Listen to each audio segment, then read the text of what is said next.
যারা এতদিন পর্যন্ত শেখ হাসিনার সঙ্গী ছিল, ফ্যাসিস্ট ছিল, এখন থাকলে ভালো হয়ে থাকতে হবে, ভালো মানুষের মতো, ভদ্র মানুষের মতো। সমাজের যে কোনো কাজে হস্তক্ষেপ করা যাবে না, ভালো মানুষগুলো এখন করবে। সে অত্যাচারীরা যদি এখন আবার যদি অত্যাচার করতে আসে, আবার যদি তারা সেই নিজেদের প্রভাব প্রতিপত্তি দেখাইতে আসে, আমি স্পষ্ট তাদের হাত ভেঙে দিব, একদম দিব, যত কিছু করা দরকার, যেভাবে করা দরকার। ভূমিহীনরা যাদেরকে বঞ্চিত করা হচ্ছে বারবার, কয়জন ভূমিহীন জমি চাষ করছে?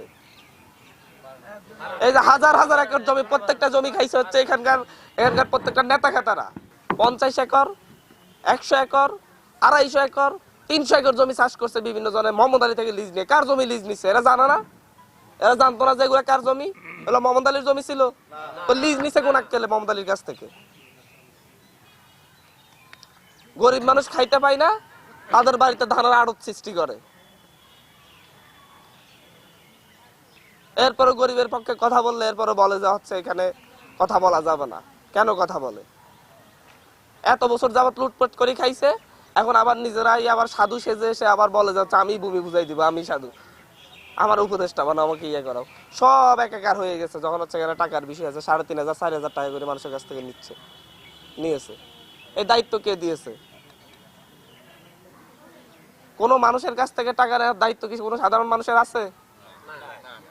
সেটা যেই নামেই হোক, যদি ভূমি বরাদ্দ দিতে হয়, ভূমি বরাদ্দ দেওয়ার জন্য যদি সরকারের অর্থ নিতে হয়, সেটা সরকারি অফিসার নিবে।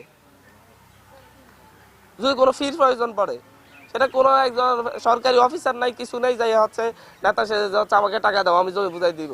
সার্ভেয়ার ছাড়া কেউ জমি বুঝাই দিতে পারবে? একজনের জমি আরেকজনকে বুঝাই দিবে, তারপর লাগাবে কোন দল 5 বছর পর 10 বছর পর পিটাপিটি লাগবে। এই জাতীয় আকাম থেকে দূরে থেকে যা করবে প্রশাসন করবে, প্রশাসনকে সহযোগিতা করবে। কোনো ভূমিদস্যু প্রশাসনের সহযোগী হইতে পারবে না, কোনো ভূমিদস্যু হতে পারবে না। প্রয়োজনে প্রশাসনের সহযোগী হবে লোকাল যে সকল নেতারা, যারা ভূমিদস্যু না, যাদের নামে কোনো দাগ নাই, তারাই হবে এই কমিটির সদস্য, তারাই নেতৃত্ব দিবে। প্রশাসন লোক দিবে, সে অনুযায়ী ভূমি বুঝাই দেবে। আর এই ভূমি বুঝাই দেওয়া আমি নিজের দায়িত্ব বলে মনে করি, আমি এটা নিজের দায়িত্ব বলে মনে করি। কারণ আমার নিজের খালা, আমার মায়ের বোন 3বার নদী ভেঙে এখন ওখানে আছে, কুড়িগড় নিয়ে। আমার চাচা, আপন চাচা, উনি 4বার নদী ভাঙ্গনের শিকার হয়েছেন। আমরা দেখেছি ওনাদের কি দুর্দশা অবস্থা, কি দুর্দশা। এই ভূমিহীনরাই ভূমি পাবে, এটা নিশ্চিত করা হবে। কেউ দালালি করতে গেলে তার বেদেরকে নিয়ে এতদিন যত সম্মান করেছে আর কোনো সম্মান করব না, সম্মানের জায়গা শেষ।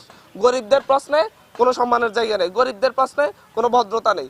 গরিবরা যেটা চাইবে সেটা পেতে হবে।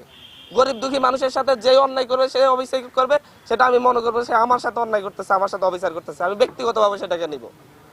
ব্যক্তিগত জায়গা থেকে আমি মনে করবো আমার সাথে এই অবিচারটা হয়েছে, সেটাকে আমি সেইভাবেই নিব। যার ভূমি পাওয়ার যোগ্য সেই ভূমি পাবে, এবং সেখানে যাদেরকে ইনক্লুড করা দরকার সেটা প্রশাসন, যাদেরকে প্রয়োজন মনে করে ইউনিয়ন প্রেসিডেন্ট তাদেরকে অ্যাড করে নিবে, তাদেরকে যুক্ত করে তাদেরকে সাথে নিয়ে তারা কাজ করবে। আমি যদি যেই চিন্তা করতেছি সেটা যদি সম্ভব হয়, কারো কাছ থেকে কোনো টাকা নিতে হবে না, সেটা ভূমিহীনদেরকে রাষ্ট্রীয় খরচে ভূমি বুঝিয়ে দেওয়া হবে যদি সেটা সম্ভব হয়। আর যদি কোনো ফি নিতে হয় সরকারিভাবে, সেটা সরকারের সার্ভেয়ার নিবে, সেটা সরকারের লোক নিবে ফি, সেটা অন্য কেউ না। ভূমিহীনদের কাছে উদাত্ত আহ্বান থাকবে যে আপনার কাউকে কোনো টাকা দিবেন না। আপনারা যারা আছেন একদম সবার কাছে বার্তা পৌঁছাই দিবেন যে যত বড় নেতাই হোক ভূমি বুঝাই দিবে, তার দায়িত্ব না, এটা সরকারের।